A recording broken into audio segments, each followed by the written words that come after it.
Selamat berjumpa dalam Citizen Journalism. Kali ini saya akan mengangkat fakta terancamnya anak-anak oleh COVID-19. Beberapa waktu lalu, Wali Kota Surabaya Tri Risma hari ini mengatakan bahwa virus corona banyak menyerang anak-anak.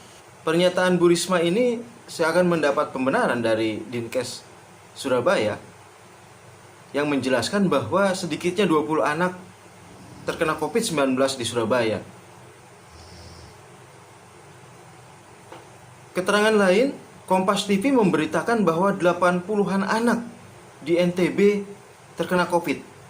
Belum lagi ada pemberitaan bahwa anak baru berusia bulanan itu terkena gitu.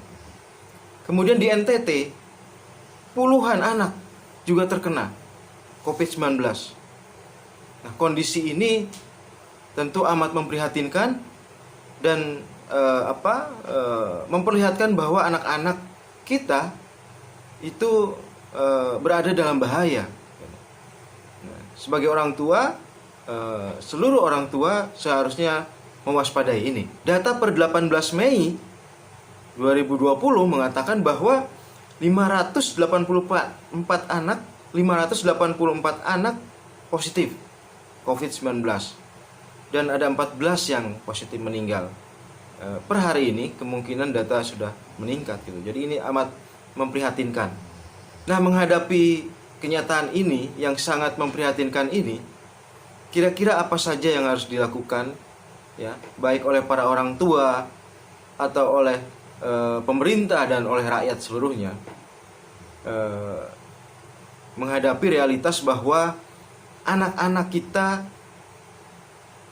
rentan terpapar oleh COVID-19. Yang pertama tentu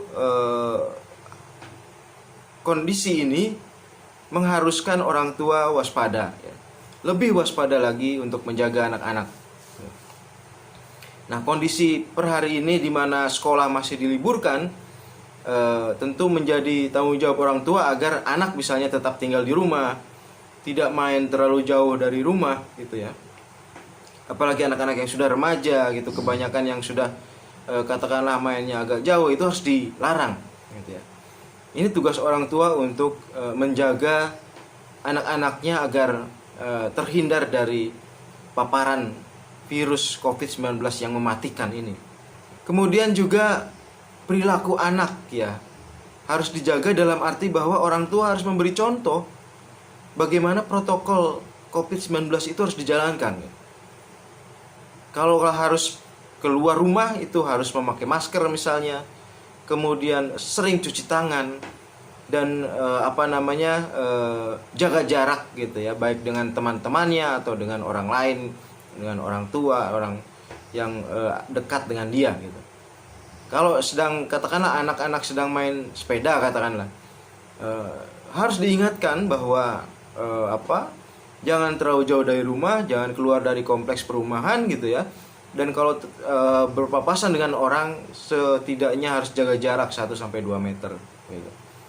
Jadi anak harus terus-menerus diingatkan untuk menjaga dirinya dari terkena paparan COVID-19.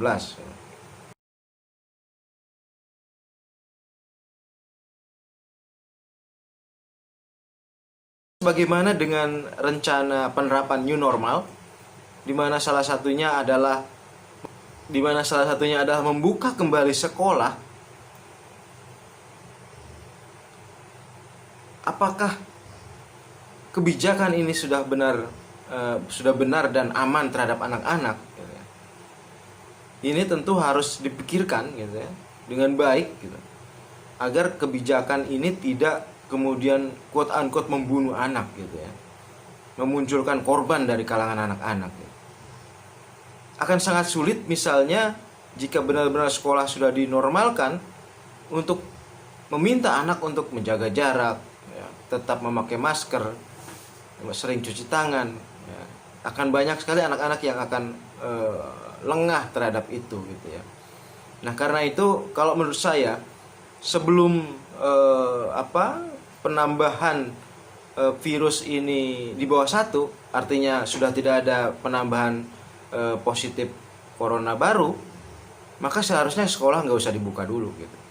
Sekolah jangan dibuka dulu. Karena anak-anak amat rentan menjadi korban COVID-19 jika sekolah dibuka ya, tatap muka di kelas gitu.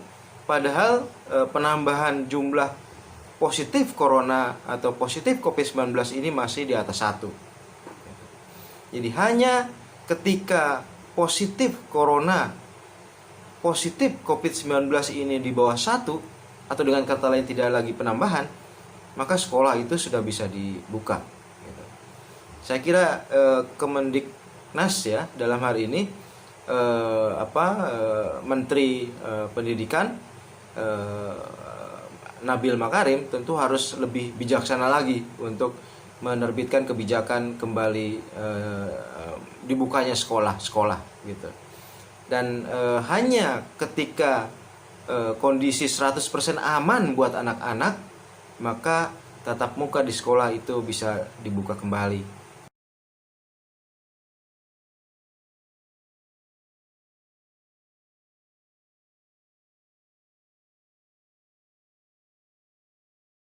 Ini juga sesuai dengan anjuran dari IDAI ya, Ikatan Dokter Anak Indonesia, bahwa anak-anak sebaiknya tetap di rumah. Kemudian yang kedua, pendidikan tetap dilaksanakan secara jarak jauh gitu. Saya kira ini anjuran yang baik sekali, bahwa pada saat COVID masih meminta korban positif baru, maka sebaiknya sekolah tidak dibuka dulu gitu. Sekolah dimanapun di Indonesia ini jangan dibuka dulu.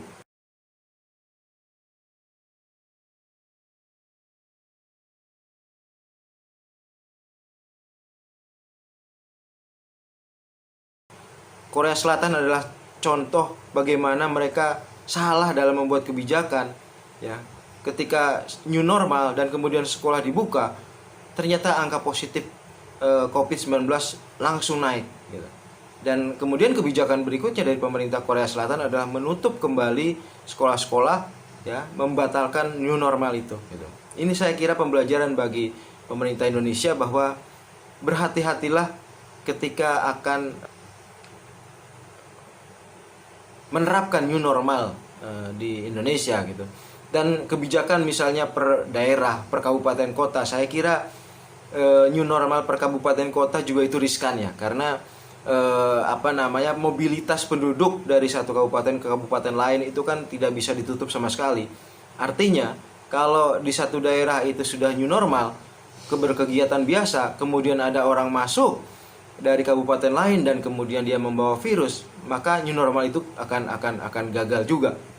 Jadi kalau menurut saya sih new normal itu setidaknya diterapkan dalam lingkup yang lebih besar gitu ya. Satu provinsi atau idealnya nasional gitu.